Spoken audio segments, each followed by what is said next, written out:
what do you notice that's different? Hmm?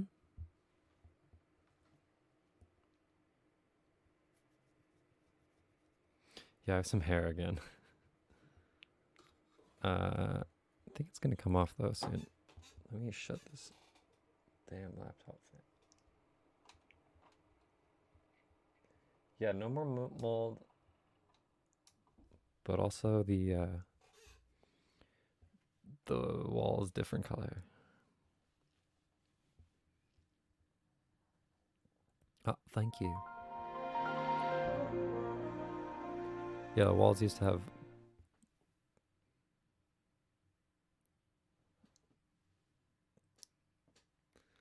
oh, thank you. Used to have black stripes. But now they have gray stripes. Yeah, room's pretty clean. Just like this whole half is like all the garbage. It's just like cans and shit. Just like a hoarder nightmare. Right. There's enough people in here to start. Why don't we just get into it? Alright. Let's see here. Let's see if this plays even. Alright. This is the whole thing here. We got the drums.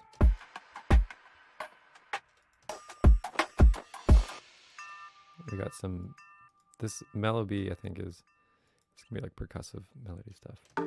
I just separated it like this so I can mix it easier. Ooh.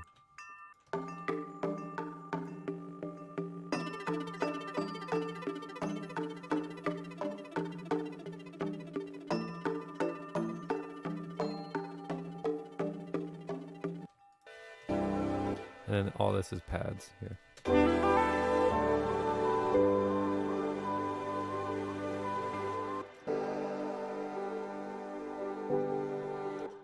Bass.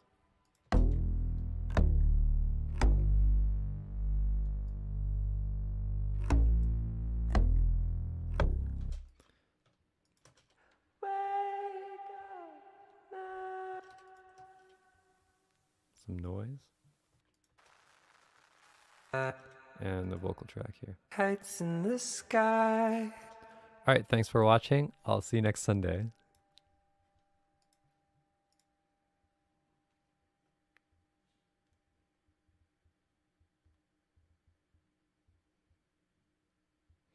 All right. Let's start with that bass because it's pretty cool, actually. I think it's cool. Let me know if you heard this in the full track or if you're kind of hearing the rubber bands for the first time. I'm curious.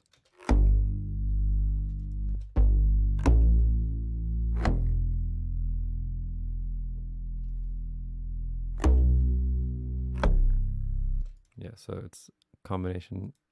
The actual bass sounds kind of rubber bandy anyway.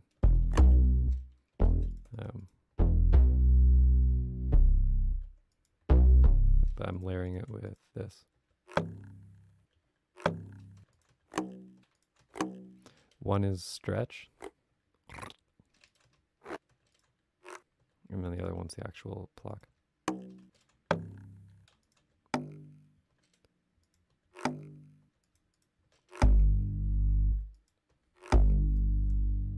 And it does that through the whole song.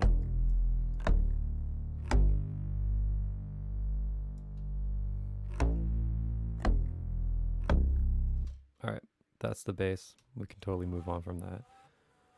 Well, I don't think the actual bass line is very interesting. It's a lot of slow notes. All right, next let's look at this folder here.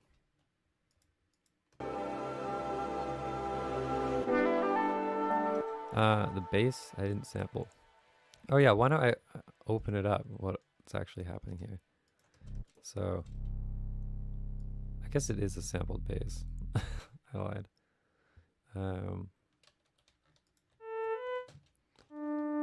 It's just like a synth note from this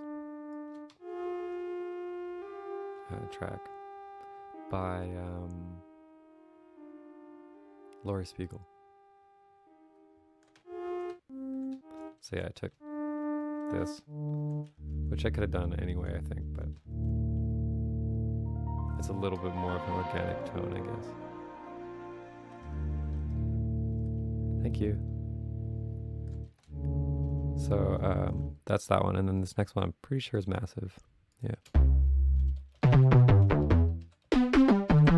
It sounds like 100 gex.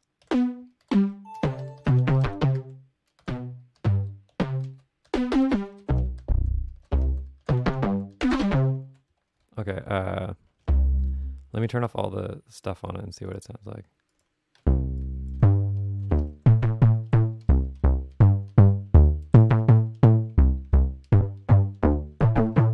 So this chorus, oh yeah, I mean I wouldn't do this now because I don't like EQ3, but because it screws up the actual EQ, but I'm processing, the lows are not getting processed by the chorus. I need to turn my laptop fans on again, or we're gonna have some trouble.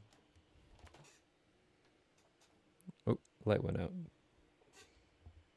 Okay, there we go. Oh, turn that up. Okay. The other, here, I'll open up the actual patch. Triangle.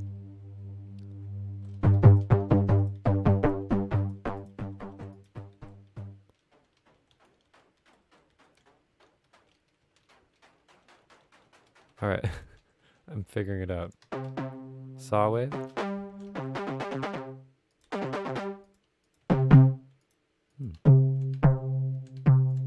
What the hell? Oh, you know what it is? It's the comb. So the actual, there's actual no,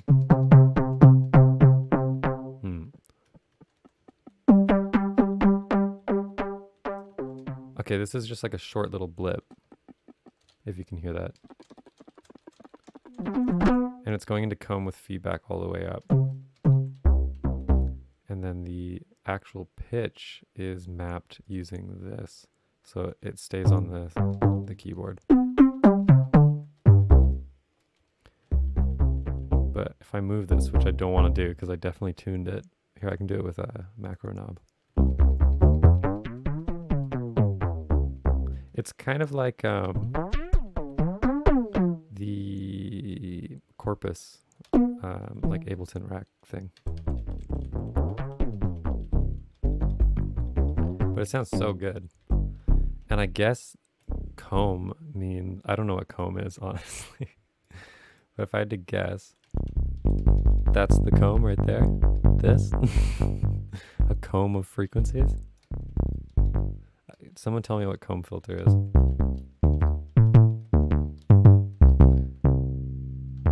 But I think that's the comb, right?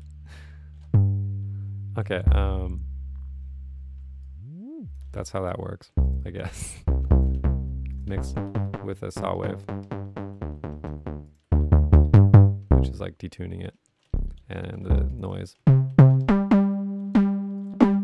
Chorus, bass boost, high boost, compressor, because it was like clipping. I don't know if I'd do that now, that's kind of crazy. It sounds okay. Alright, did I fuck that one up? I feel like I screwed up the actual bass track. Whatever. That's how that bass works. It's actually pretty complicated, 4 tracks to do that.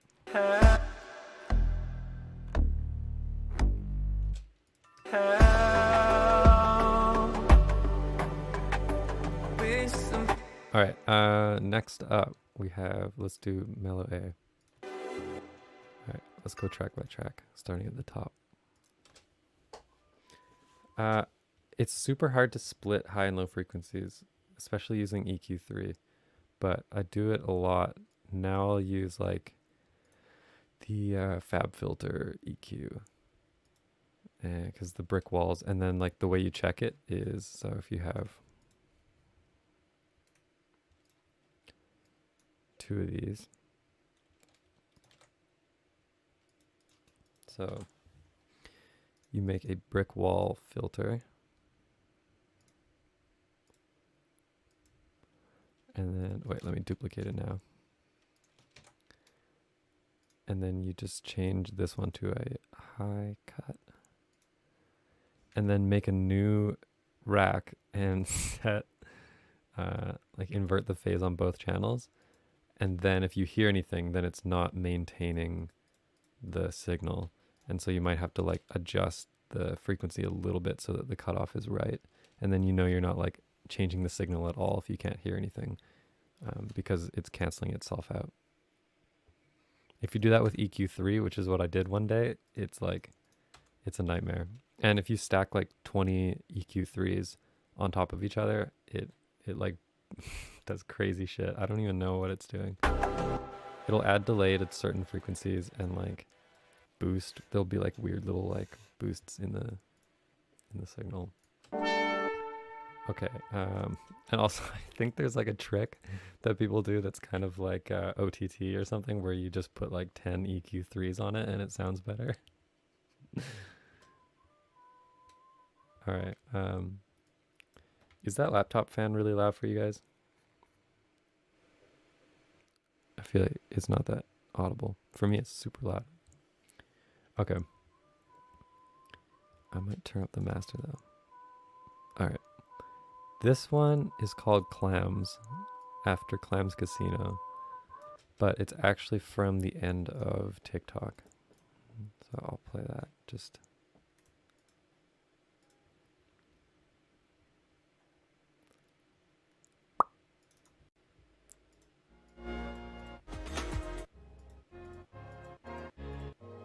Right there. This part. It's called Clams because I was trying to copy the way he does vocals, which is like he'll take a Imogen Heap song and reverse it and put noise, like distortion on it and delay. And then like I rendered out a part of that track. Like this whole song is copying Clams Casino, like the vocal stuff. Like that.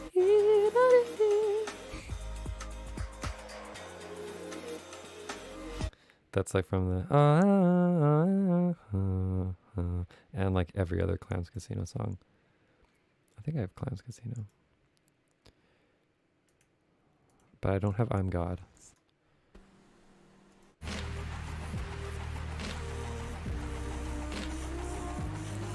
That vocal effect is what I was copying. Anyways, that turned into this, and in TikTok it's like reversed like this. And reversed is, I think this is like unreversed. And so I use that in this song.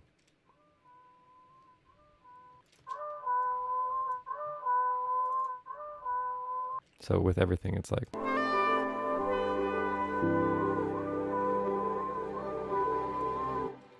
So that's one part of it. And then this is like the main sound in the song.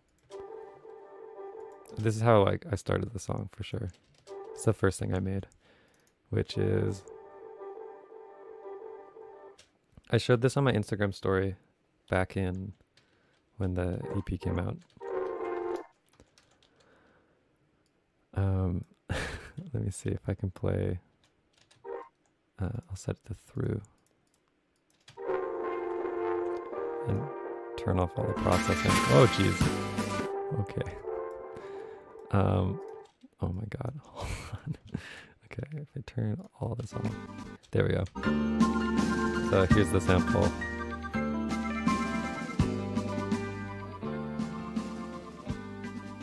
It's kind of arbitrary. Like I was just like, it wasn't like I heard that and I was like, I need to sample that.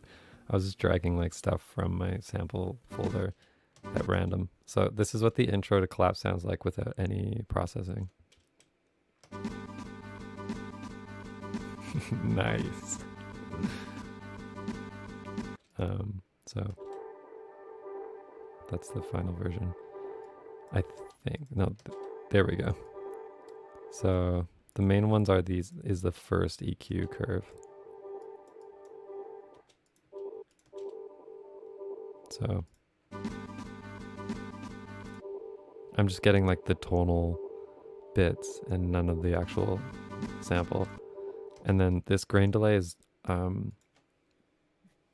adding 1 octave above that. So if at 100% it sounds like this. So it's just adding that into the sound, and then this is just to give it a little bit of ring. I don't know if you can hear the difference. Definitely, I don't know what this one's doing. It's adding that. And a couple more things on it. All right, here, I'll play those two together for context.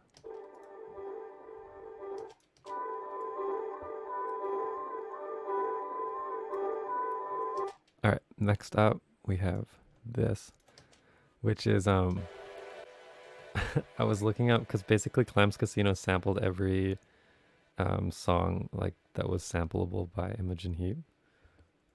Imogen? In Japanese, it would be Imogen. I'm gonna start calling it Imogen. Imogen Heap. I don't know how to pronounce it. Anyways, I was looking like on Last FM for similar artists so I could sample some more things that like hadn't been sampled. And I found this artist named Gem. So this is the same like copying Clams Casino thing, where you just reverse the acapella, or I think this is not acapella, it's just a song with like a part where you can hear the vocals. Like that. And then you add erosion and delay. And that's the whole thing. I think he does it in a more authentic way, like with guitar pedals or something, because his sounds crazy. It's like kind of overwhelming. Like his vocal samples, it's like too intense almost. Like it sounds like realizing you're already dead or something. You're like, oh, I died.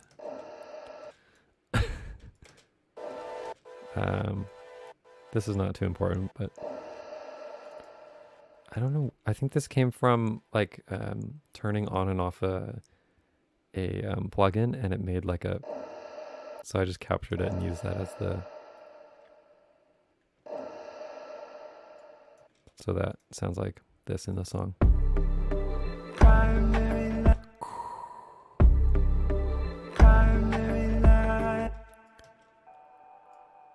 All right, what is this? Memories. I should have opened this up beforehand, but I never do.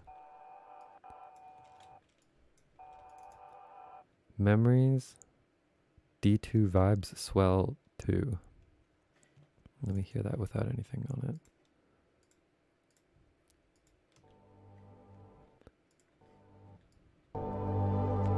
That's a nice sample.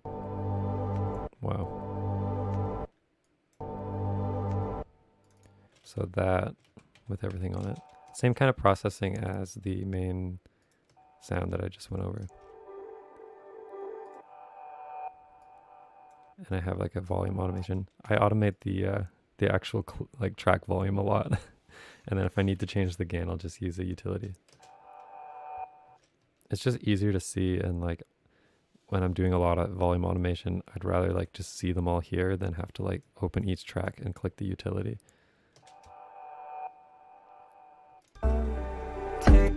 So like things like this where it's like fading in.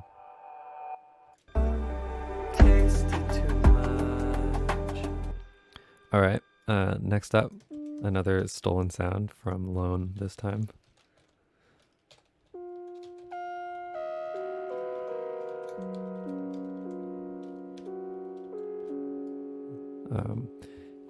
I used to copy this sound a lot when I was starting out. It's just like a saw wave with a long decay on it. And I've talked about it before. It's like such a simple sound, but it's distinctly Lone, which is hilarious. This is not really the same thing, but as soon as you take like a long synth sample and put pitch wobble on it, it's a lone sound. And like just for classification, like if I want to know which track is which, I'll just call it lone.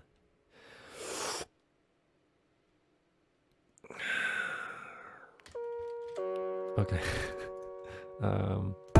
So this is not honestly doing a lot. Actually, these notes are important, but I think they might be doubled, but I'll turn them up. These ones. Yeah, dum, dum. Let me see if they're in there without this track. Yeah, they are. Dum, dum. In the piano, maybe? Yeah. So those notes are important to me. I don't know why. Dum, dum, dum.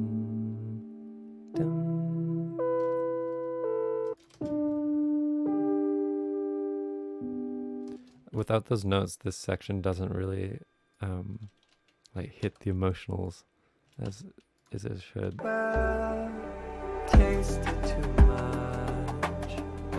They're still in there, I think, here. Yeah, probably these. So still in there for some reason. Okay, they're there too.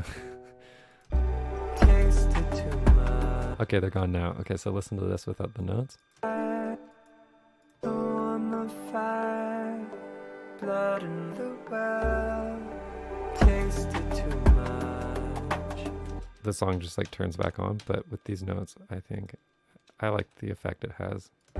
Tasted too much, what happens now? And like, yeah, I don't know what it is, but I definitely stumbled across it by accident. Just from like probably this piano Red Bull thing, which I'll get to. And it created like the illusion of those notes that weren't there, so I just added them with a bunch of tracks.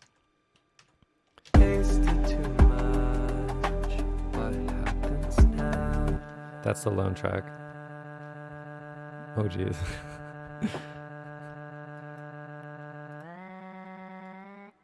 Oh my god. It feels like my Ableton is like from the year 2030. Like it's like, remind me of like, I could just move my cursor and the pitch went up. It was really weird. Alright, this sound is really cool.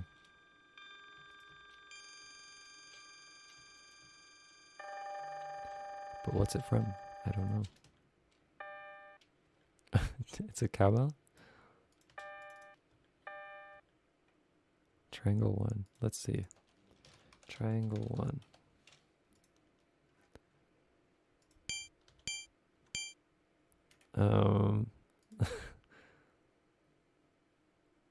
Oh, it's not that one. It's this one. Show in places. Oh, it's from the Casio SA10. Yeah. Which also includes sounds like this.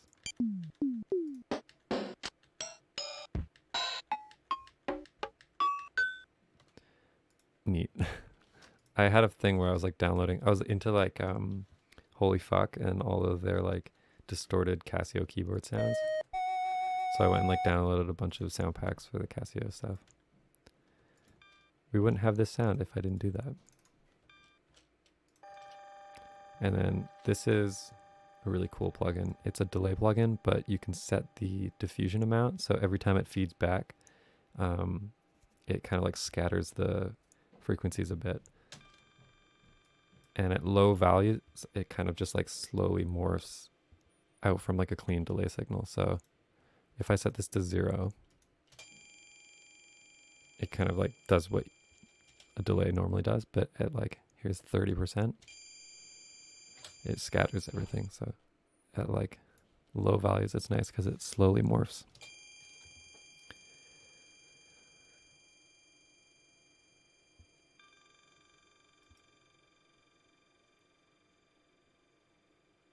Oh, lately and for the last year, I've been listening to Vampire Weekend almost exclusively. I don't know why, it's just like really comforting and enjoyable for me. And like if I'm running or working out, I'm listening to Vampire Weekend. Vertical monitor desk. Vertical monitor desk. Oh, that thing on the, that's just a LED lamp.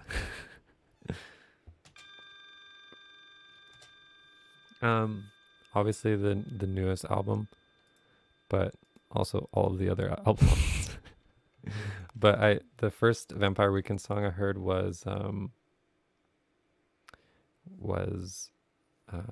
Hannah Hunt, and then from there, I like kind of went back and listened to like other songs. I was like, oh, this is Vampire Weekend, and they're not like Bring Me the Horizon, which is what I always thought they were like. And then yeah, them and Unknown Mortal Orchestra. Those are like kind of the two things I listen to. And then also I listen to a lot of, I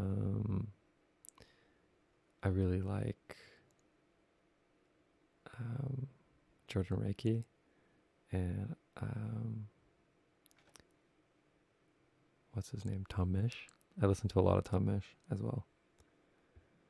And I kind of regret doing it, but like there was a while there where I was just like playing lo-fi, like, because it's nice. But now my Spotify algorithms are all like, anytime I get Discover Weekly or like New Music Friday or whatever, it's always just lo-fi. It's getting kind of annoying. I'm trying to like fix my Spotify algorithms. All right, next track. Vroom. This is from my sample pack on Splice. I don't remember how I made that, but I think I made it with my mouth. And yeah, that's from TikTok probably. Okay. So yeah, these are pretty useful. A lot of things like this. Oh, thank you. A lot of little like sounds like this that are really useful. And you can just kind of like add it in there. And like it sounds kind of like more complicated than it is, I think. Because it has the kick drums under it, so it sounds like boom boom boom. But it's actually just boom. I think I copied this from John Hopkins. This like bass boom boom boom boom. He did that a lot on Insides.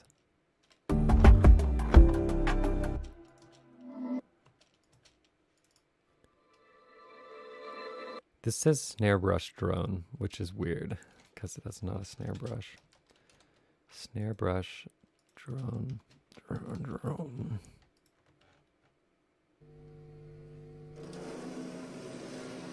So somehow I turned this into this. I don't know what happened, but now it's that sound. And then the noise auto pound is so cool. This is another useful thing, like, and you can keep using it. I don't know if I did. Yeah, there we go.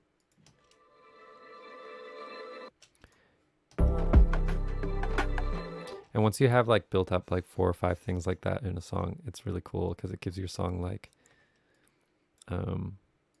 it's like own world or something where like there's instruments that are made just for the song.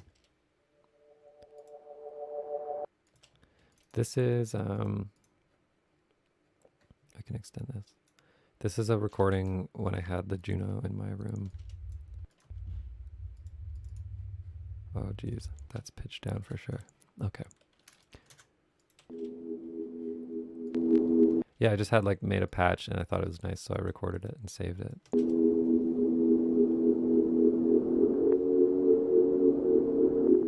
This is reversed, but it doesn't matter. That's where that sound comes from.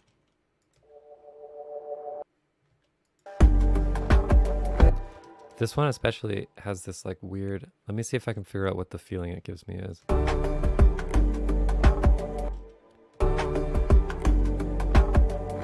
It's kind of like, I don't know, it's maybe reminds me of like sci-fi stuff. But that sound in there has this weird, especially just like I think it's like a Lydian, it's like hitting the Lydian notes or whatever. Thank you for the subscription. But yeah, that's cool. I don't know if you guys get the sense like that it's doing anything, but for me it's like, like those two notes create like some weird abstract vibe for me.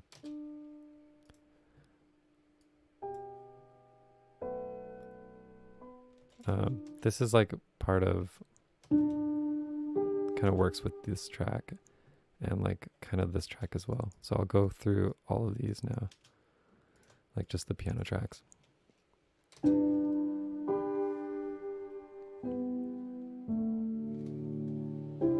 So it's nice to have like real piano samples to layer onto MIDI, because then you have like, if you just have a basic major chord, then you can add like, and it just sounds like more like a interesting sample than if you did it all with software.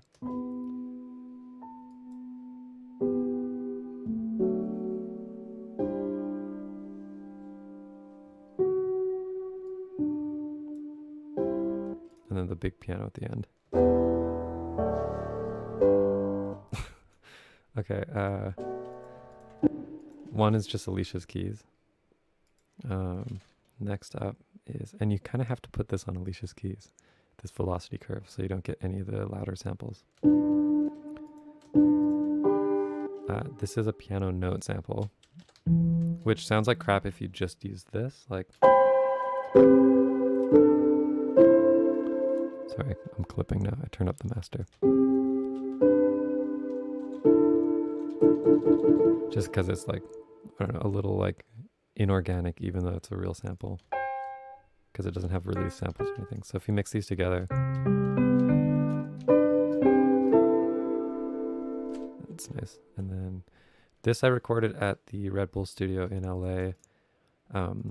Mr. Carmack had an eye infection, and so he missed the first day, which was Monday. So there was supposed to be Monday, Tuesday, Wednesday, Thursday. But Monday he had eye infection. So I just had the studio. I was like recording stuff. And I have this like long piano recording that I took. And so I've used this a few times just because I like the sound of the piano. And like the crazy thing is the sustain pedal release sounds are exactly like Alicia's keys. Like, how is that not a software piano? Like, it's so weird that I associate the damper pedal sound with software.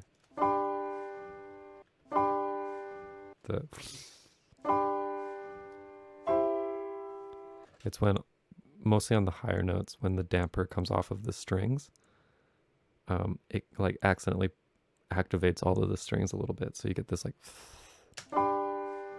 of all the strings kind of turning on.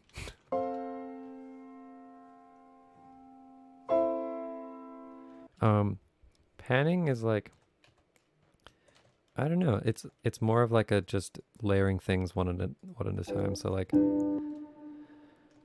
usually for separation, like you can see this piano is panned to the right and this one's panned to the left, just so they're not right on top of each other. But not a lot, not by a lot. It's just like if I put these all center versus it kind of just like does this instead of this. And then for other things, it's just stylistic. Like if I have like a cool sound that I don't want to be in the center, I'll just pick left or right, whichever like sounds right or feels good. And then it's a way of like kind of showcasing the sound more. But like for kick and snare, like center, there's no really like good reason to have them not center, unless you want like the attention to be like, I don't know, you could probably separate kick and snare away from the center if you have vocals, but it's still like, that's kind of weird. It's like mostly where do you want like the ear's eyeball to be. So like mostly you want it to be center just because it's more comfortable. It would be like, you know, walking around like this, like there's no point. So like most of the attention should just be like center, and then there should be like nice like things happening on the side to make it like interesting, like a bird or a car passing if you were walking down the street. Dancing with you.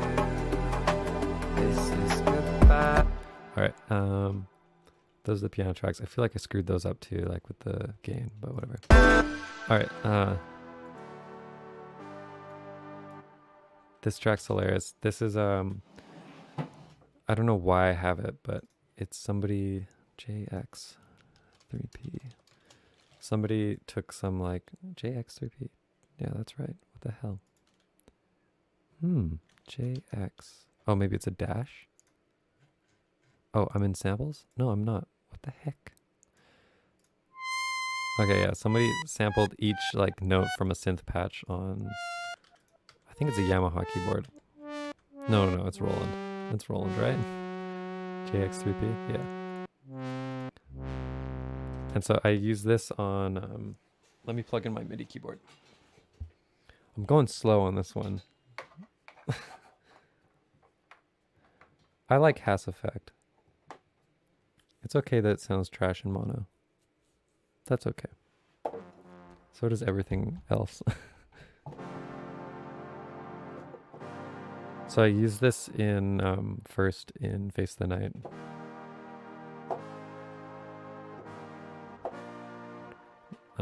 It has kind of like an anthemic feeling to it. Probably just from like associations to like 80s synth rock or something.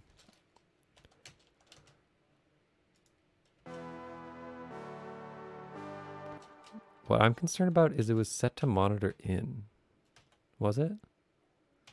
I wonder if it never rendered in the final song. Oh no, it's there.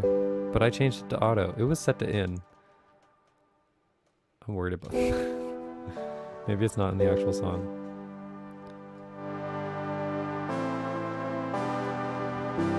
It's like kind of corny, feel good. But it sounds, I like the vibe that it adds.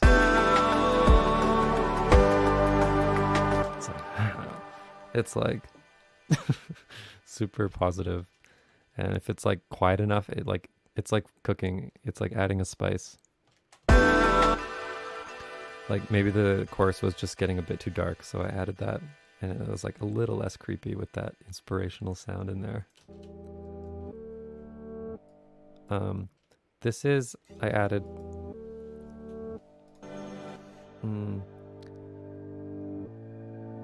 this because I was reversing the chorus and it sounded really nice, so I decided to reverse a bunch of the sounds. I think I think this song started from reversing TikTok and then, or this chorus. I'm not sure. Maybe I'm wrong. All right. Next track is called Meditation. I think this is an Indian recording, like an East Indian recording. But it might just be like a corny yoga tape. 04 Meditation.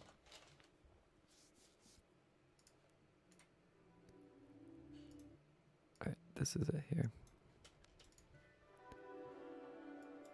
Yeah, it's like sitar and stuff.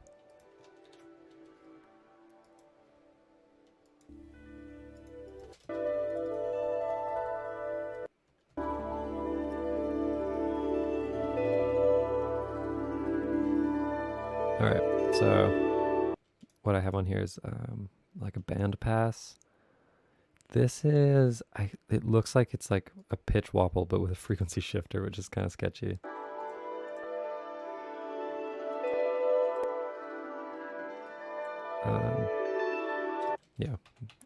Basically more important is the part that I took, which like didn't have any sitar or anything. It was more like a drone. And it's pitch stretched, or time stretched.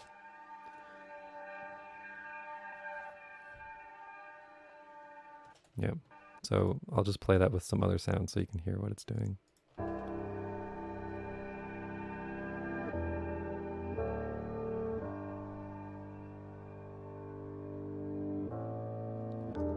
It's nice to have things like this.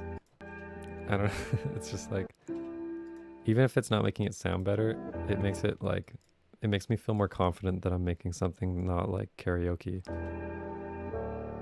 Like if I just had like piano and synth like this,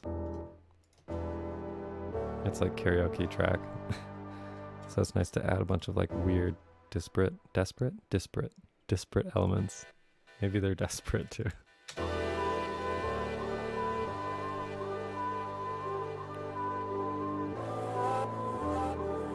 So that's everything so far that I've shown in Mellow A. All right, let me go through the rest quickly here. Chorus. So this is all the main pads in the chorus, or like string samples. All right, this came from TikTok, so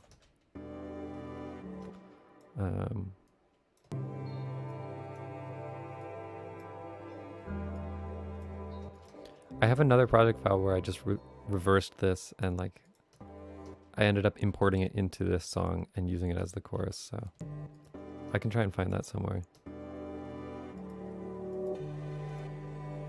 And so on top of this, I added all these tracks, but it was a different chord progression, but I modified it to work in this song. But these are all the sounds that were in that idea. Oh, I'm going to read the chat for a second in case I missed something. Do you have any effects on the melody group? I don't think so, but I would when I mixed it outside of this, probably just like brightening, like specific compression, that kind of thing. More like mastering type processing. Thanks for all the kind messages. And I don't do weddings.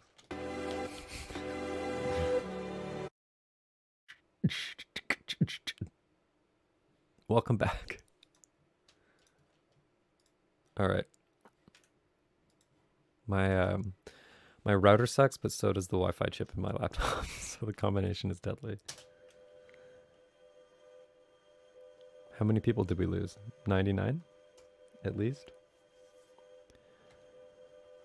All right, this is just from the vinyl pack. I'm pretty sure it's Dave B. Let me look this up. Dave 40, that's what it's called. So if you want like, basically if I look up like anything like string, I have all these samples. And I'll share a little secret with the 10 people that are still watching from the internet crash. If you look up Dave 40 and then you do a little digging on Reddit, you can find the download links because his website is down now. But you can find it on like Wayback Machine or something like that. I don't know how I did it, but good luck. That's my little hint. And there's like thousands of these samples. It's the best thing I ever came across. All right, that's where these kinds of things come from. Anytime it has like a weird title like that. So that's mixing with this Rachmaninoff sample.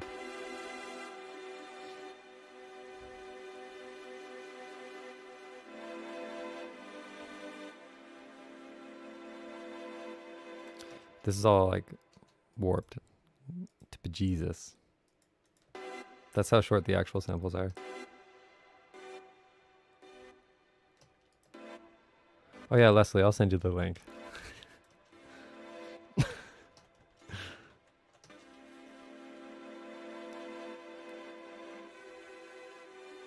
So basically when I'm doing these kinds of things, I'm just going like this.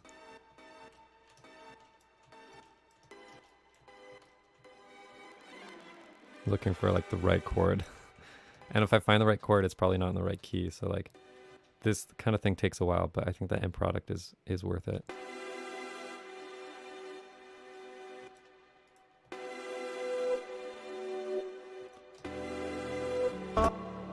So yeah, these chords are from which Rachmaninoff? There you go, Symphony Number 2. So it started with the actual like chords, but then this was probably the next thing I set each chord for, and then just layering on. And then the next one here is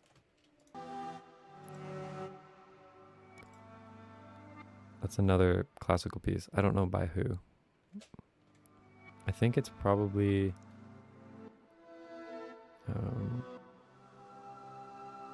no idea. All right. Yeah, so I'll play all those. That's kind of like a fun part because you get to like zone out and just find the chords for each part.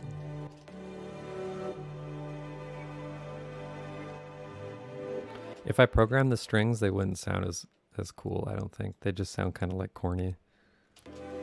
Like I have some Contact libraries, but I prefer to do it this way because it ends up getting you, little asshole. Just kidding. Oh, money, home. Goodbye. I don't know where they're coming from, these little tiny drain flies. And they're actually, like, fruit flies are kind of annoying, but they're just annoying because they're, like, there. But these flies, like, actually try to annoy you. Like, they'll go, like, they'll, like, check out all your facial features, and then they'll, like, fly in front of your monitor, and then they'll go back to your face. And I have no tolerance for that life form. I have respect and appreciation for its consciousness, but zero tolerance. So I smack them into pancake. That's like the only life that, like, even if I have a house fly in here, I'll try and save it. But these little drain flies, man, pancake.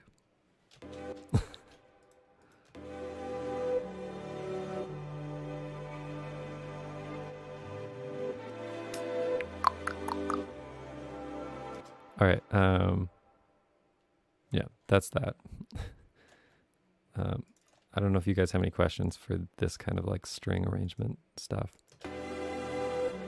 But definitely if you've seen other streams, I've done it live. It's not like a mystery or anything. It's just like a weird way of making string parts. It's how I did Sleepwalk. Sorry, I'm actually like, I'm dealing with a lot of anxiety for the first time in my life in like a weird, not like literal way. Like nothing's making me anxious. But like it's kind of the reason why my ears have been ringing, and I think it's just like a nervous system thing because I was so nervous about my ears and my hearing being like completely destroyed, and I'm like just unwinding that. And as I like unwind my, I'll talk about it later, but like as I unwind the like I don't know what you call it, like mental conditioning or something. Like I just built up a lot of fear subconsciously around my ears, and so like as I unwind that, I'm like getting more like physical symptoms, which is actually kind of relieving. So I don't mind it, but I run out of breath for some reason. All right, next we have I've sampled this so many times. It's just the outro to a Bjork song, which I'm sure if you know Bjork, you know the song.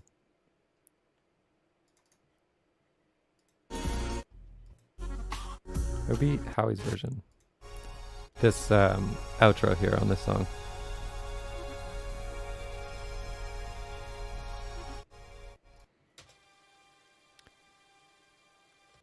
Or maybe it's on the intro. Yeah, the intro here. So a long time ago, I took out the bass and just like saved that on my computer. I've been sampling it ever since. It just has this like nice tone to it that goes on top of everything. It's like the perfect kind of like slightly digital, like melodic hiss. So I'll just like turn it on and off. Off.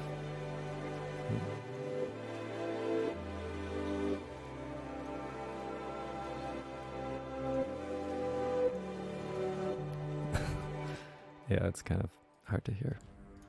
Okay, you can hear it in this section, even with everything else. Oh, okay, maybe you can.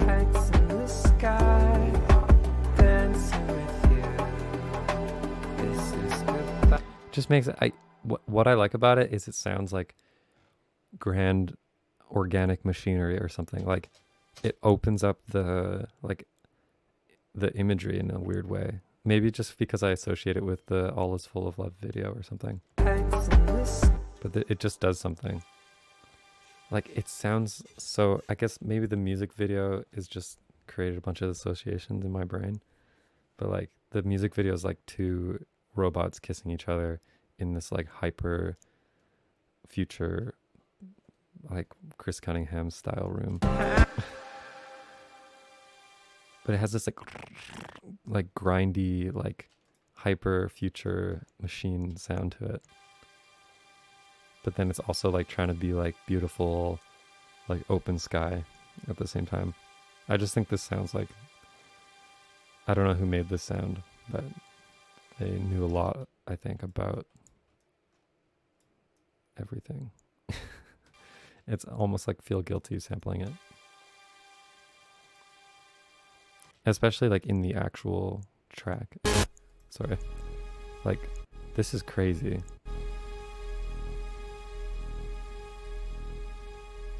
Like, what the hell?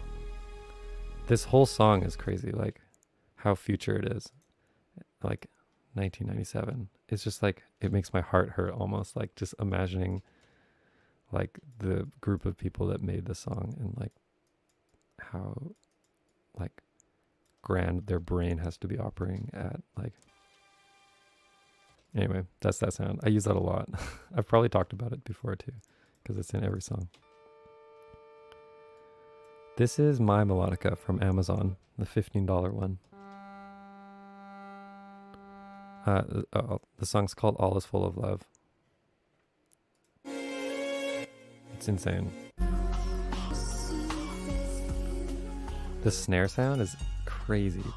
Like, it reminds me of, like, stepping on, like, an alien insect in a video game.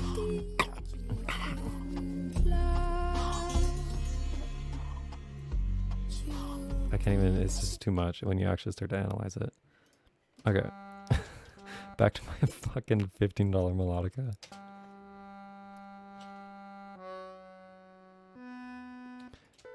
I liked the feeling that this gave it. I think I have like an association with melodicas or like accordions and like old shipping ports in like big cities. Like huge shipping container boats remind me of like, I don't know, maybe like it must be like a childhood memory of like somebody busking with an accordion next to like a pier.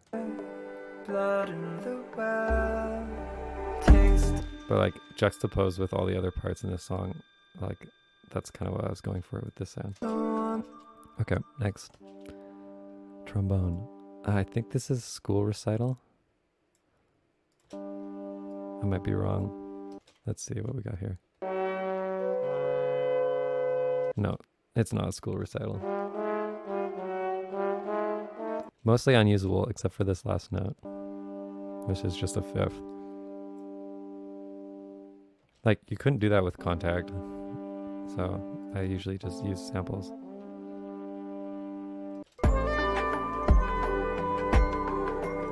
And yeah, very foghorny, which I also doubled with the foghorn somewhere.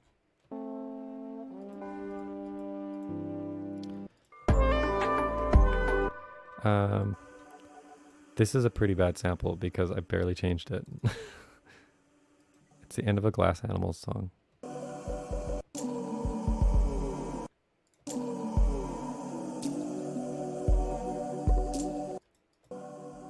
Yeah, it should just have like a nice texture to it. So I pitched it down 3 semitones. And yeah, I didn't do much with this one, so. Anyway. I showed this track, but like, is it in 2 different places?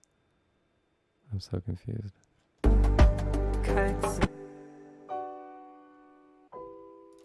Oh, okay. Most of my songs are shifted up some cents. Definitely Body Language is 50 cents.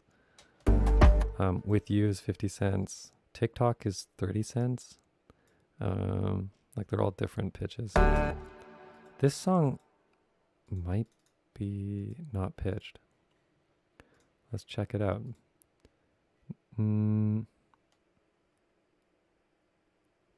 I think it's pitched up 10 cents. I can check from the auto tune. Oh yeah, it's 20 cents up, this song. Alright, next, Foghorn. I've used this a lot too. I use this in the live show for the intro to Streamer. This is by John Hassell. I'm pretty sure that's how you spell John Hassell or John Hassel. Oh, two L's. Two S's, two L's. And he made like some crazy futuristic albums with like a lot of saxophone, like doubled in pitch pedals and stuff. Anyways, that's where I got this. It's like kind of a haunting sound. Anyways, yeah, that's that sound. I've used that a bunch too. Harmonium drum. I use this in the intro to Your Face Tastes Like My Happy Place. I really like this sound too. It's weird when sounds are so close to being just like an oscillator, but they're not. Okay. This sound I copied from 1004 by Lapalex, so I'll play this song.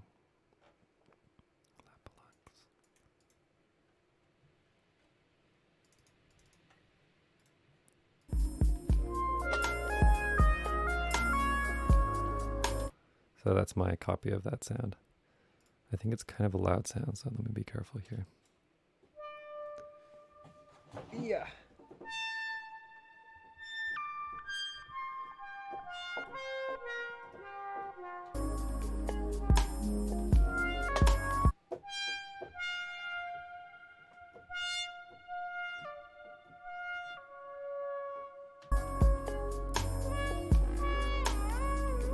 Yeah.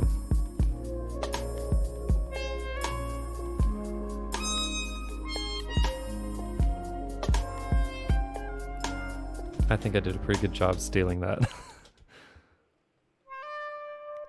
That's kind of bad, but I did it.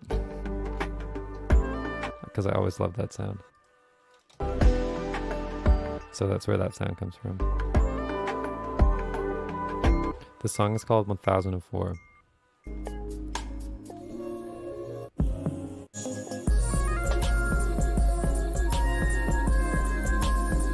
Yep. We went through the bass. This is not so interesting. And kind of sounds bad, but...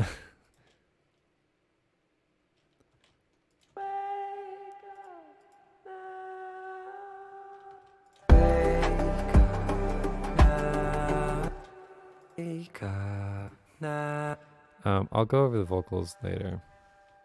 But first, let's do mellow B now. Or I'll play mellow A now, just so you can hear all the parts I went through at the same time.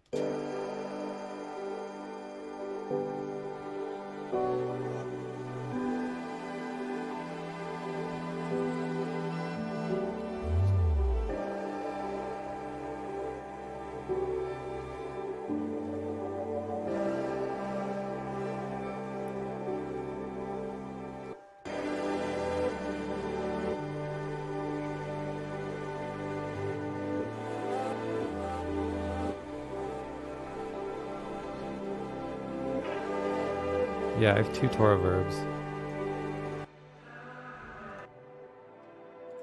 One's brighter and one's darker.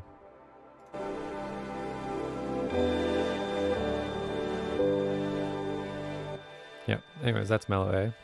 Let me know if you have any questions. I'll try to answer them.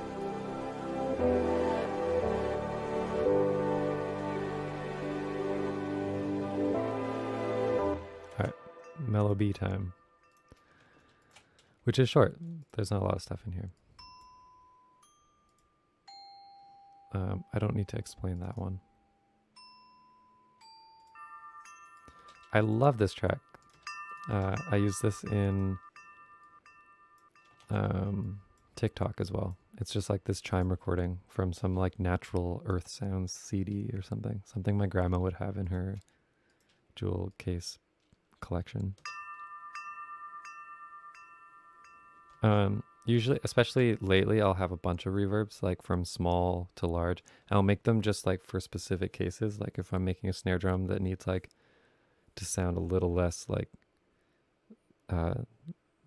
crisp and dry and right in the dead center. So like once I make it for one sound, I'll find out like, oh, it's applicable to like this type of sound, and I'll just do that a few times. But the Tor verb is like I don't even want to open it because it takes too long, but it's just like normal settings. It's hard to make anything other than Tora Verb in Tora Verb. So yeah, this chime is going through the diffuser delay.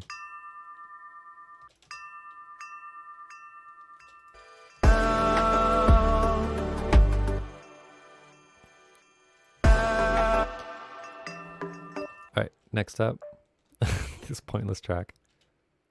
Let's see if you can hear it. Yeah, you can. You can hear it without the track though. It just kind of doubles that note. It gives it a little more emphasis.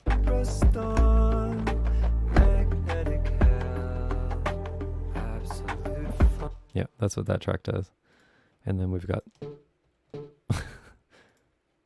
I think this, yeah, there's two of these in the song.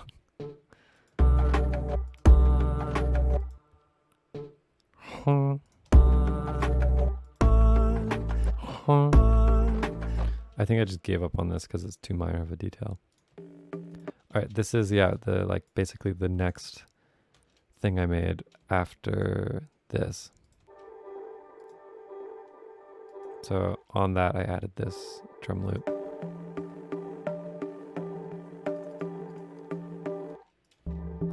And this is also a Laurie Spiegel sample. And I think the actual sample is really fast. It's like doom doom doom doom doom doom doom doom doom.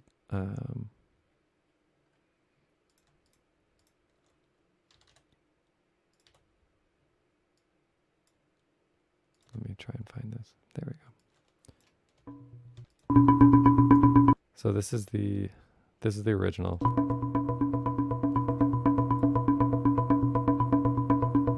And I slowed it down like that, and then slowed it down without affecting the pitch.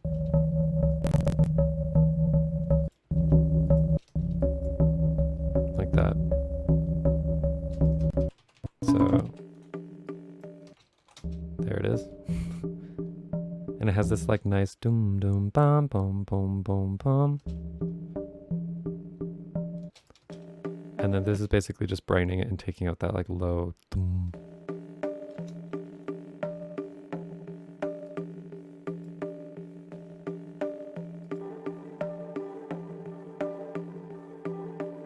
I usually don't have anything on the master track.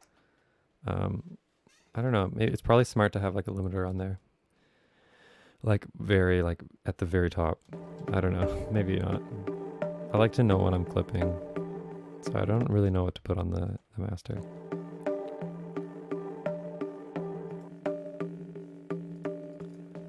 The enhancer though, this is like kind of like erosion. I think, is there another? No, I guess it's just like natural tape saturation on the recording. Oh yeah, I'll show you quickly. It sounds like this. It's from like a Japanese, weird Japanese recording.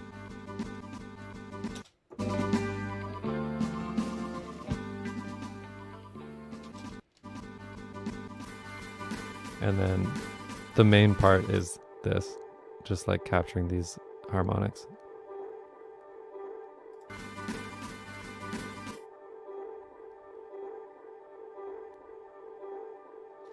Okay, yeah, so that with this. This is like how the song started. I'll play the first demo too when I'm done.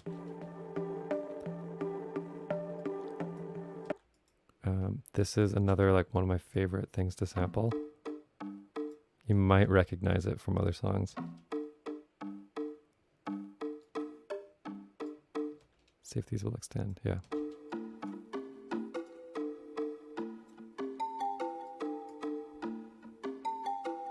This is another like hyper futuristic recording from like the 70s, I think. Pretty sure it's the 70s. That might be ridiculous. Does that make sense? I think it's late 70s. But the actual, like, if I turn off the EQ on it too, it's so high quality, it's ridiculous.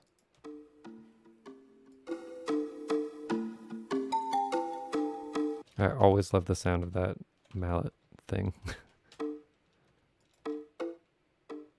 So because it's a fifth, I can just repitch it around and make like a melody out of it. Dum, dum, dum, dum, bum, bum, bum, bum. And that kind of works with the drum loop. Dum, dum, dum, dum, dum, dum, dum.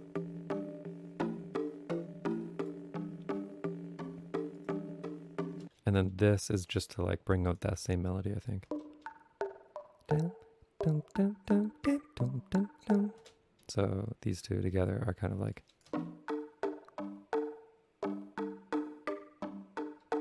because I liked the melody, but I was afraid it would just get lost, so I doubled it.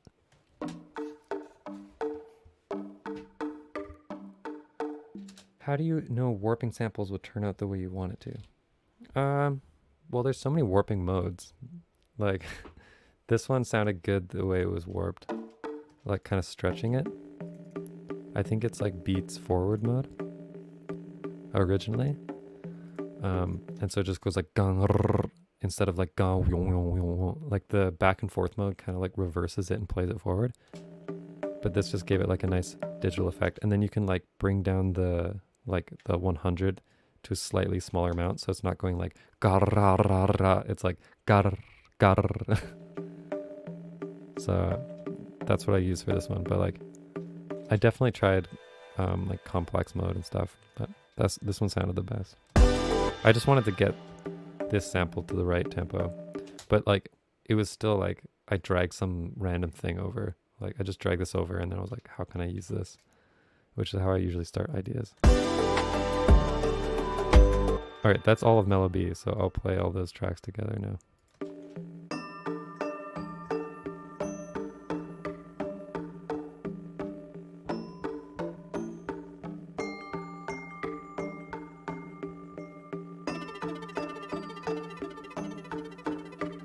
Oh, I didn't go through Domino's track.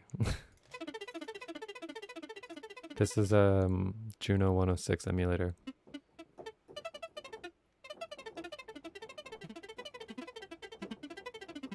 With auto pan on it. That's the dominoes of sound.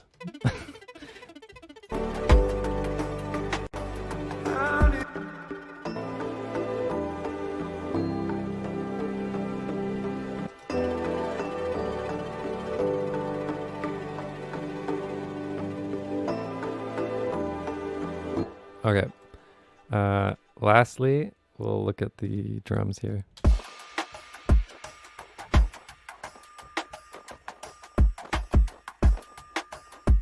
All right, Tom Phil.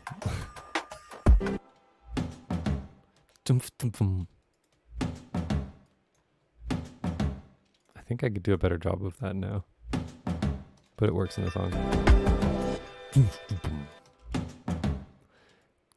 But it sounds like in the song, it sounds like, but like soloed, it's like,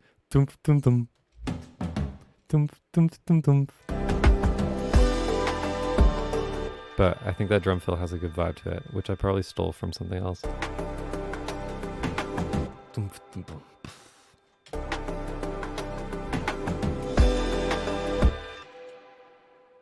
Yeah, I like this structure track because I can take the chorus and go cut time.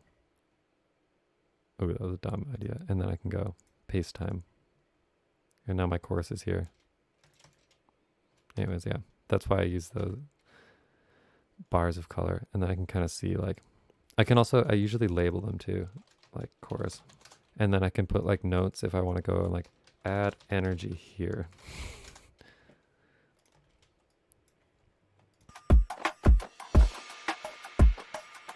All right, kick.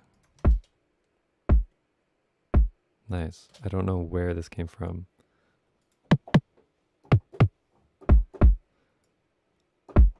No idea.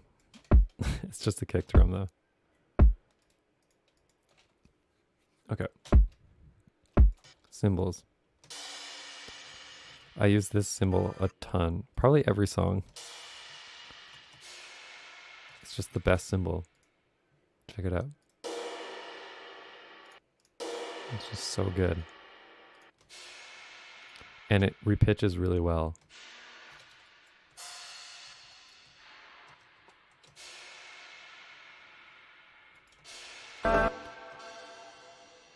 What is this? This is like a free sound crash.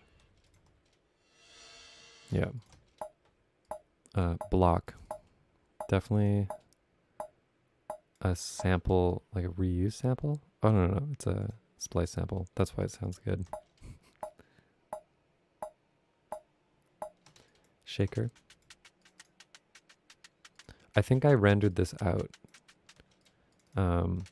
Because I made this like by hand using a shaker loop, but because the original doesn't sound like that.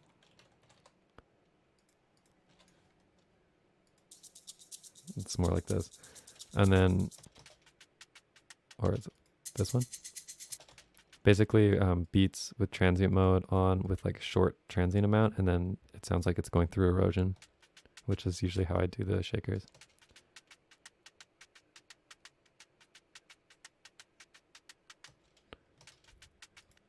Fuckery hat. I think this is from my song with Leslie.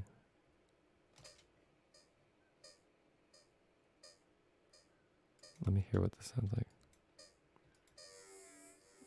It's just a bunch of fuckery.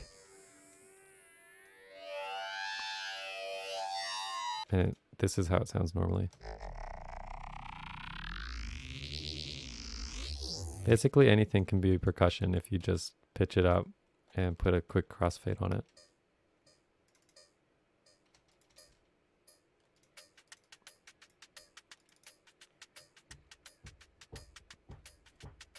Has a nice feeling to it. It sounds very like also like robotic, like cyborg kind of vibe.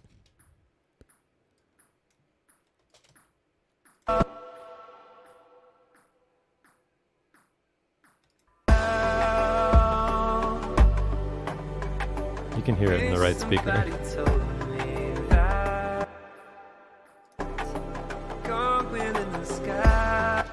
All right, what do we got here? This is from the Nord drum kit. I think it's called the Drum 2. Nord Drum something. I think it's Nord Drum. I think that's what it's called. I really want an actual Nord drum because it's so cool. It makes all these like modular percussion sounds, which I use a lot. It looks like I muted this gong sound, but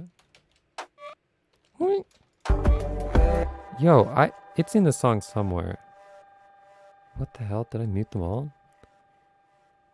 I guess I got rid of it. Weird.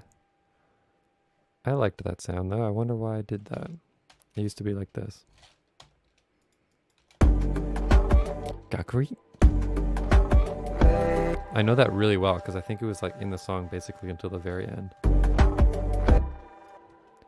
I guess I thought it was like a little distracting or something.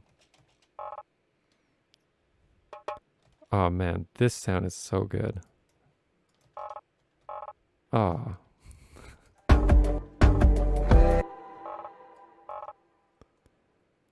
This is like goes all the way back to like copying Aphex Twin, which is like something I don't do in Ableton because it's such a pain to duplicate audio in Ableton because of the auto crossfades.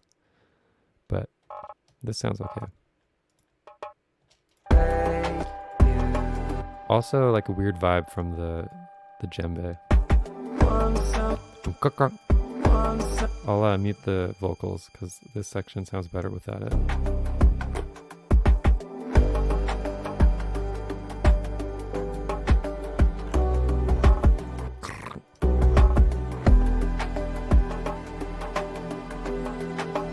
Something about this sound is like a really nice vibe for me.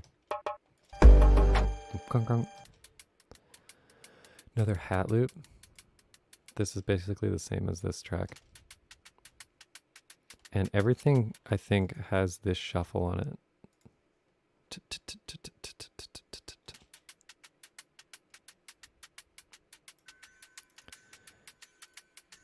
This ride is from, I was doing a Lido remix that I never finished, and it's from a bicycle, I think. Oh, not this one. Oh, it sounds exactly like the bicycle ride, which I can find if I just look up bicycle.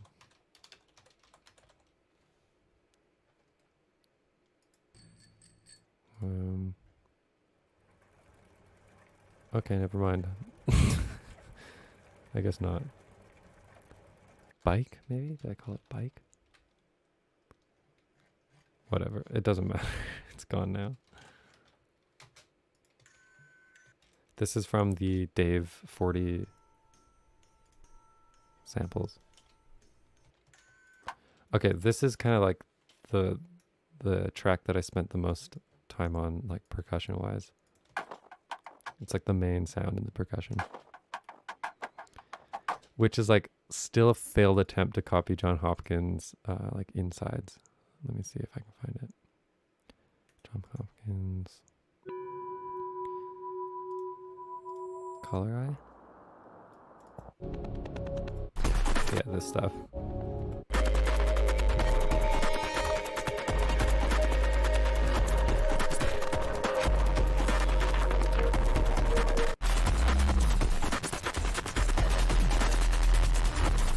And this song.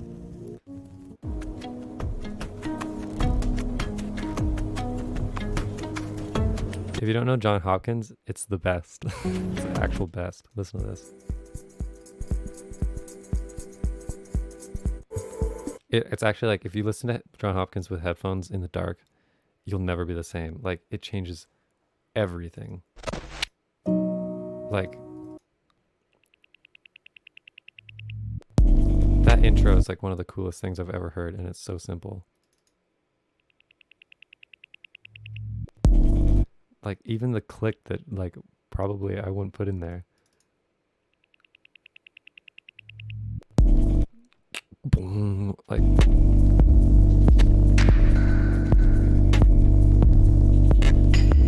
the new album that he put out, like with headphones, it's unreal. Like I don't know what he did, but there's reverb on that album that sounds like it's coming from space. Like it sounds like if like the space station blasted sound to Earth. Like the distance that he achieved on some of the reverb is unreal. Like I was just sitting there with my heart was like pounding. It was like such a weird experience.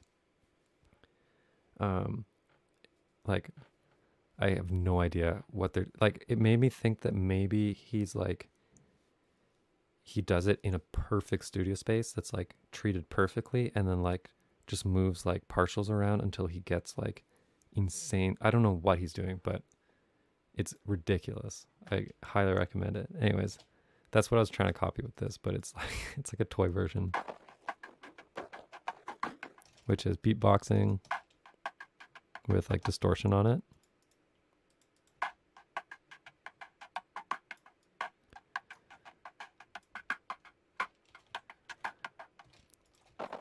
Gravel recordings with like a bunch of random shit on it and more gravel. Like grinding foot on gravel sounds.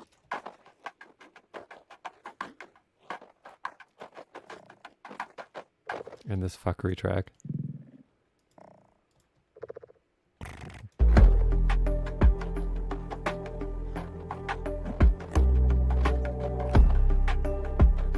All right, next we have a clap and scat snare.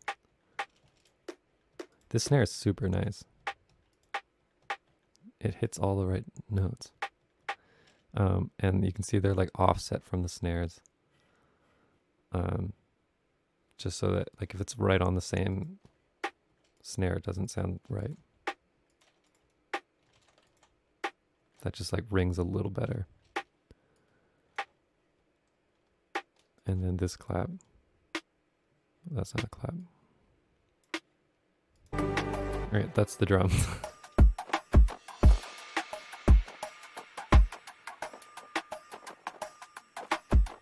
I find harshness comes from like boosting highs at the end instead of on each track. Yeah, if you're just like boosting the highs at the end, it'll sound like really harsh. But if like you do it individually and you know it's like each track doesn't sound harsh, it's especially harsh here, like this stuff. But past like 10K, it's more just like called air, and you can't really get harsh here. It just gets kind of like overwhelming or something. Alright, lastly, I'll just go over how I did the vocals. I'll turn off all the processing. This is bold. In the sky. How can I get back now? How can I? These are all like individual takes, so you can kind of see what take they are. This is take 2,860. My God. 2,982. Back here, let's see what take we were at. 724, 640. In a fold, repeat to myself. 983. Let me see the actual folder. So here's the folder of vocal takes.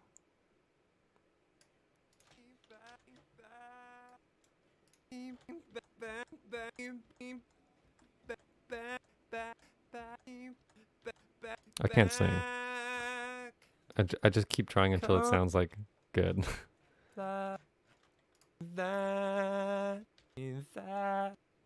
And I go crazy. Here's the original.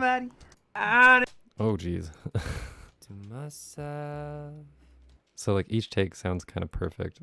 Well, not perfect, but like there's no like obvious problems with each syllable.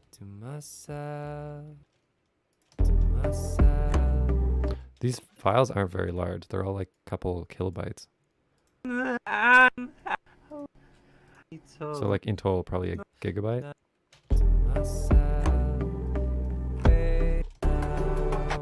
Alright, so then compression with really fast attack and release. And you basically set the threshold. I wouldn't do such a big knee now. You just find like the quieter parts and like set this threshold there. But a lot of it can be fixed by just like gaining each syllable, which I do. I gain and pitch each syllable. You can see this is 14 cents up, negative 712 dB. 12 cents up, 20 cents up, that sort of thing. And then once it's like everything sounds good, I'll still turn on the auto-tune. But that way I know I'm not like auto-tuning stuff from really far away.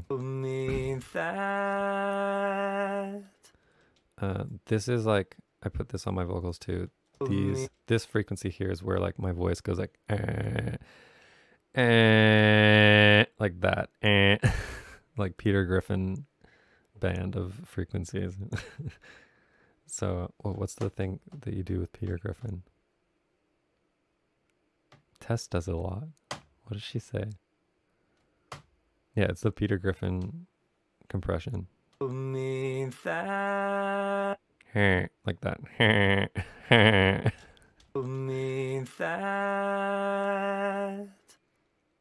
In the sky. And then this is like de-esser, which I wouldn't do now. I'd use like Pro Q or like Pro DS or whatever. And that's just to make sure the bass doesn't get boomy. This is like a room on the vocals. Just make sure it's like, let me put it back. So without it.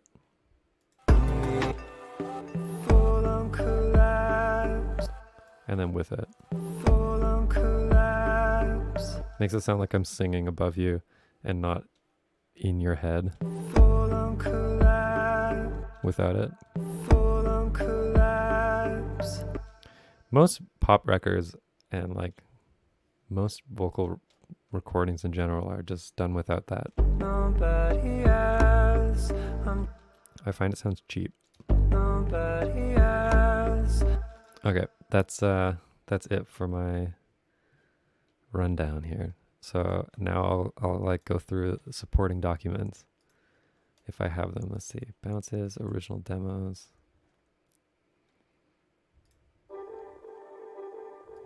Okay, this is one. Let's see what else we got here. I think this is the very first demo.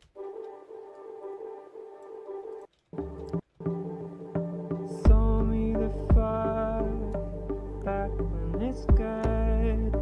Break me the phone.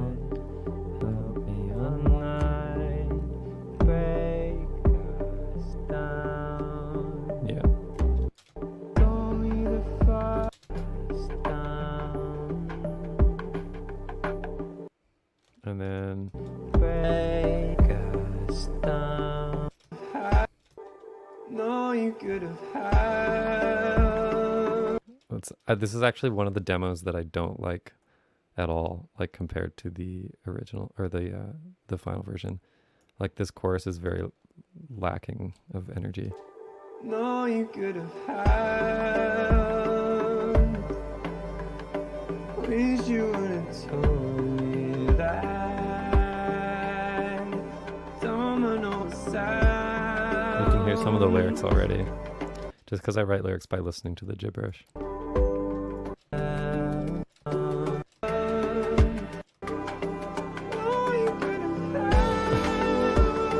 Do I go up an octave in the song?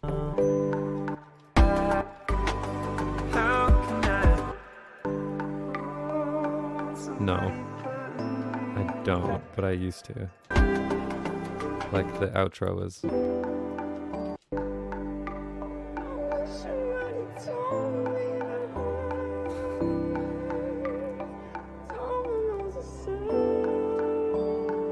Yeah.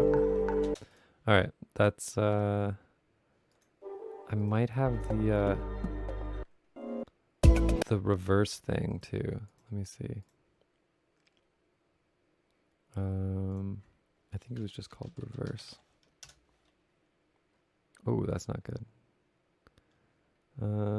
In my projects, reverse. This guy. And then break us down 3. I think, oh no. Okay, I think it's this one.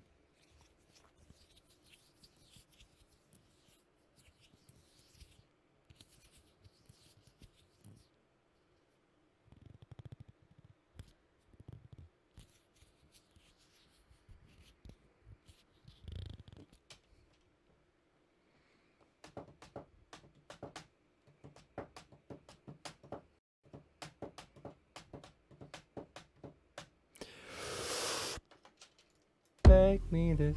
Ooh, first version of the song. Okay, that's not the right one though. Damn it. Reverse 2? It's probably reverse 1.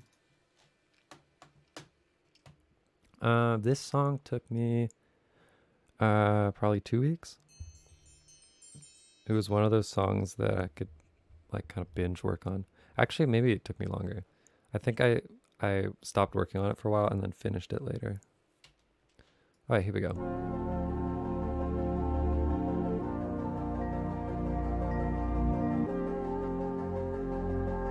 Yeah.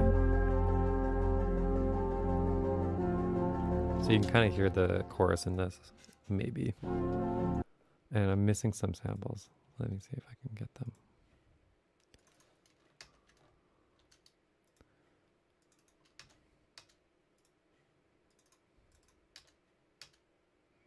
Okay, there we go. That's enough.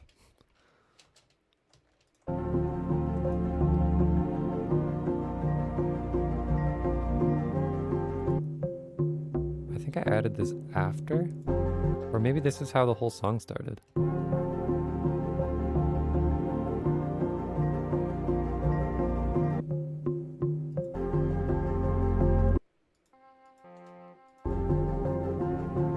And I made this just from, where's the actual reversed thing? This? Oh yeah, here we go. So I just reversed TikTok for some reason, and I was like, oh my god.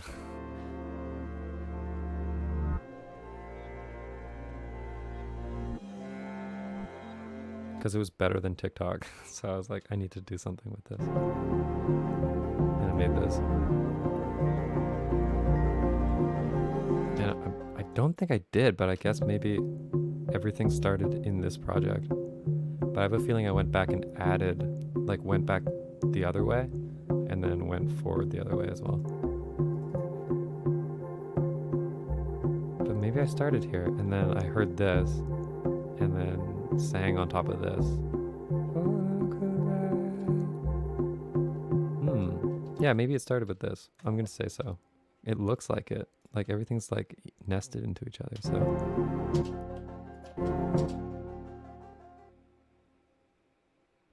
Yeah, it takes me a while to get into the song, but once I'm in it, like I can spend like 7 or 8 hours a day on it, and then near the end I can do like 12-hour days, like on the last 3 days. But my problem is like once it's done, I get really demotivated because now I'm like back to square one and with like nothing that I'm excited about. And so like lately I've been trying to start the next song while I'm excited about the one that I'm working on, and like that's its own challenge, but I think it's a better way to do it.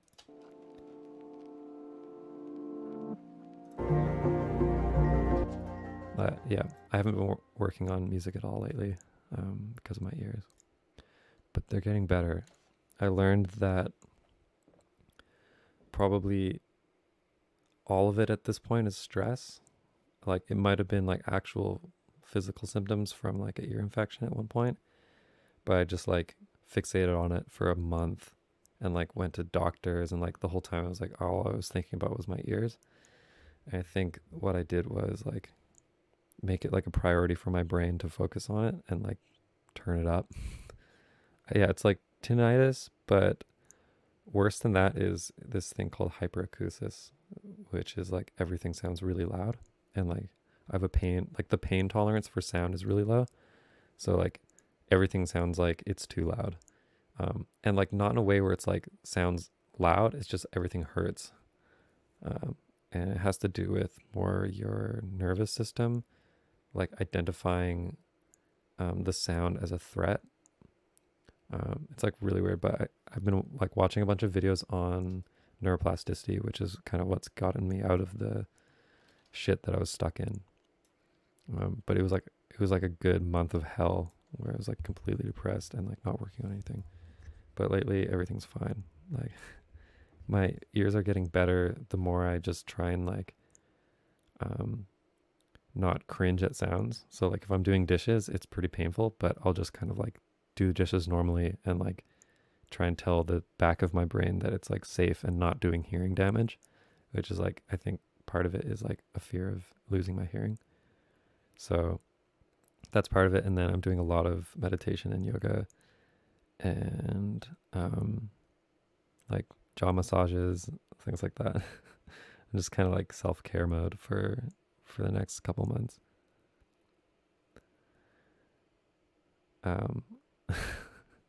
Let me think. Yeah, it's weird. The tinnitus is like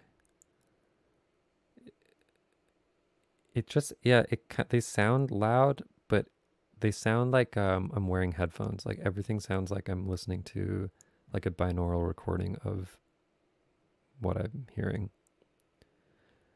I did try weed once, or maybe I haven't.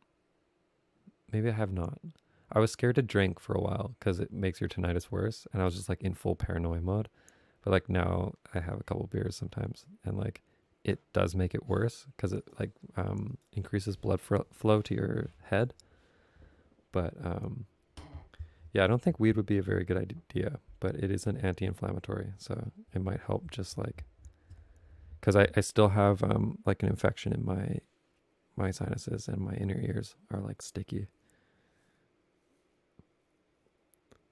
But yeah, Leslie, like I know that you're super paranoid about hearing loss, and I'm just saying, man, be careful with that, because like just being paranoid about it is enough to like go down this rabbit hole of like changing your neurochemistry to the point where like your brain is just like doesn't know what to do. So it's like actually turning up the ringing because it thinks that like you need that information.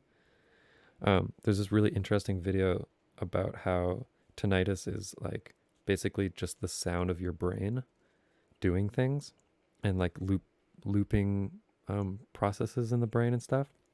And like normally you just can't hear it because the brain doesn't turn it into like audio phenomena, but things can trigger it. Like if you experience loud sounds or like other things like that, or like an ear infection, then there's ringing. And like if you just like don't fixate on it, like your ears ring after a concert, you're not worried because you know the next day it's gone.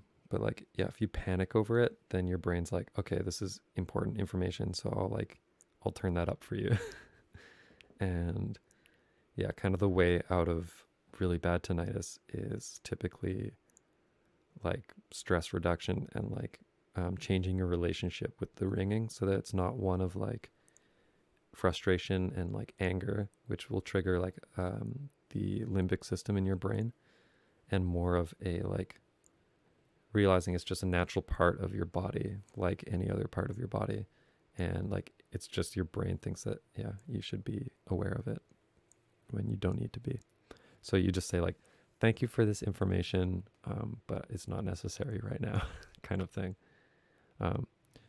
It's really weird though, like experimenting with like communicating with the other part of my brain, and like it's very real, like the subconscious brain or the limbic system. And like sometimes like if the ringing's bad, like I have to physically go like this to myself to like, because it's the only way to communicate with that part of your brain because it doesn't know English. But yeah, I'll send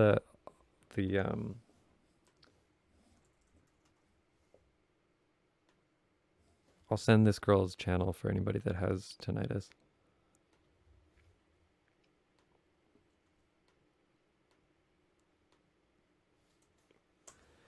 She's probably like the most important voice. Like everything else is just bullshit and it makes it worse. And like seeing doctors and like ENTs and all of that is like just digs the hole even deeper. So it's like a weird mindfuck where you have to like really like train yourself to relax about it.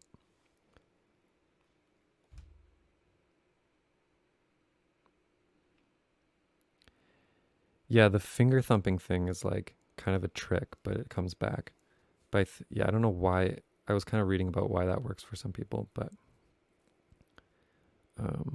yeah, the main thing is like meditation, like body scans, especially body scans where you're like tensing muscles and then relaxing them.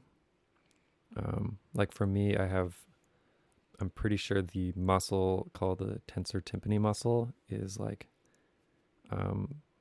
spasming, and especially like if it's really quiet and I just like snap, I can feel my ears like throbbing to the sound of it. So that muscle is just like overactive, and that has to do with my neurology more than anything. So it's kind of weird. It's like uncharted territory. Like nobody really knows, but like you kind of just have to experiment and like, yeah. Anyway, that's some information. Like mostly, it's like a weird thing because like I now have like a weird monitor for my stress levels, because stress isn't the same as like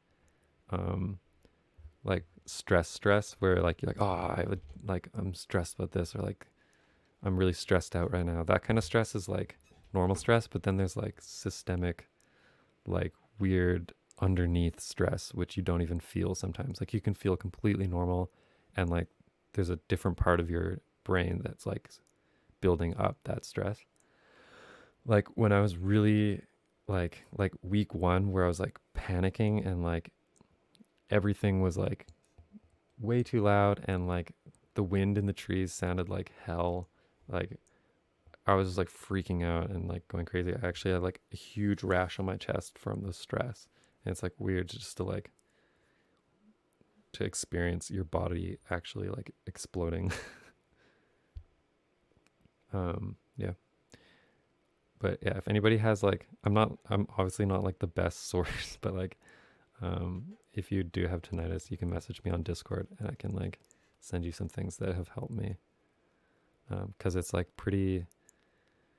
it's pretty shit online. Like tinnitus forums are trash. Most YouTube videos on tinnitus are trash. Like it's just so messy. Like it sucks that there's not a lot more research around it.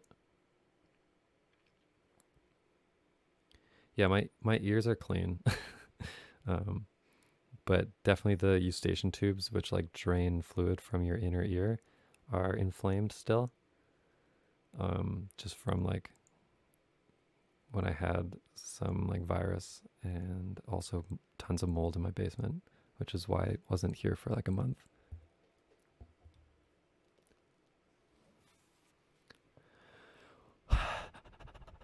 Yeah, I get like, I'm anxious now. So it's weird. It's like I'm not used to feeling anxious. So I probably have felt anxious before, but it never became like physical sensation. So I wasn't even aware of it. But I think just meditating and like doing more of those kinds of things, I'm like able to feel it on like a physical level, which is actually nice because it's a good like indicator to like slow down. I definitely wouldn't condone the use of Q-tips, but I always thought they were like super like dangerous. But then I went to Japan and like people have like ear picks and stuff, and so like I use Q-tips on the very outside just to get the water out of my ear after a shower. But like I don't stick it in. I maybe stick it in like half an inch or less, just to like get that water that's there. Maybe that's my whole problem. But yeah, I've had like multiple doctors look at my ears and say they're fine, or like look completely fine, and the eardrum as well. But I use Japanese ear or Japanese Q-tips, which are like a lot smaller.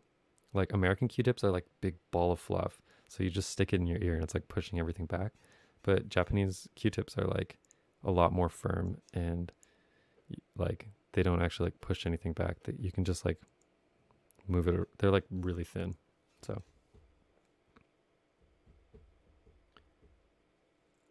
All right, I talked about ears for a while. Thanks everyone for tuning in to this. And yeah, I'll see you next Sunday, hopefully. Pretty sure.